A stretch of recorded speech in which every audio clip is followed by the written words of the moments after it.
అందరికీ నమస్కారం.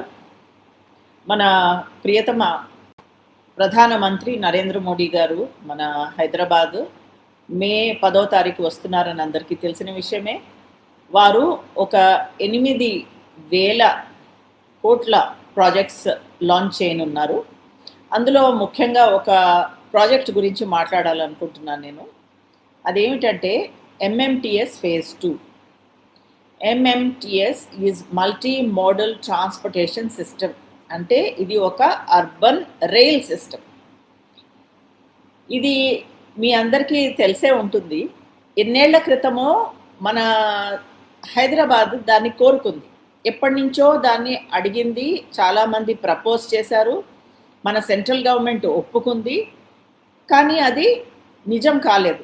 ఎందుకు అంటే ఈ ఎంఎంటీఎస్ ప్రాజెక్ట్ ఎలా కన్సీవ్ చేశాము అంటే సెంట్రల్ గవర్నమెంట్ ఫండింగ్ కొద్దిగా, స్టేట్ గవర్నమెంట్ ఫండింగ్ కొద్దిగా. Central government will give 1/3, state government will give 2/3. అయితే సెంట్రల్ గవర్నమెంట్ అయితే ఫండింగ్ ఇచ్చింది, కానీ మన స్టేట్ గవర్నమెంట్, అప్పుడు బీఆర్ఎస్ కింద ఉన్న స్టేట్ గవర్నమెంట్ 380 కోట్లు ఇవ్వలేదు.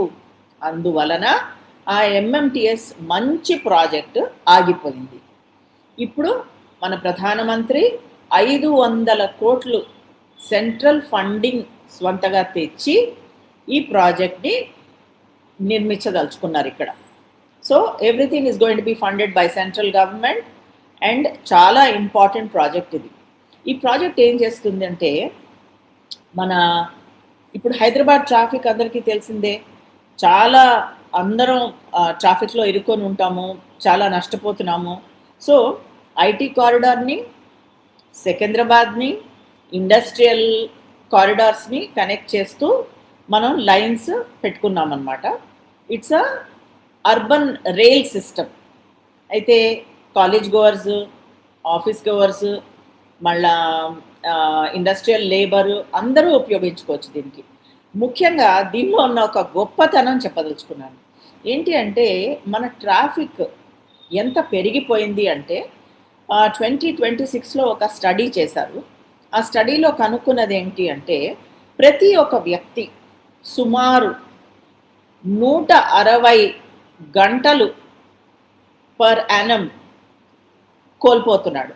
అంటే ట్రాఫిక్లో ఇరుక్కొని తను వర్క్ చేయలేక చెమటలు కాక్కుంటూ హీఈస్ వేస్టింగ్ హిస్ టైం. అంతేకాకుండా ఒక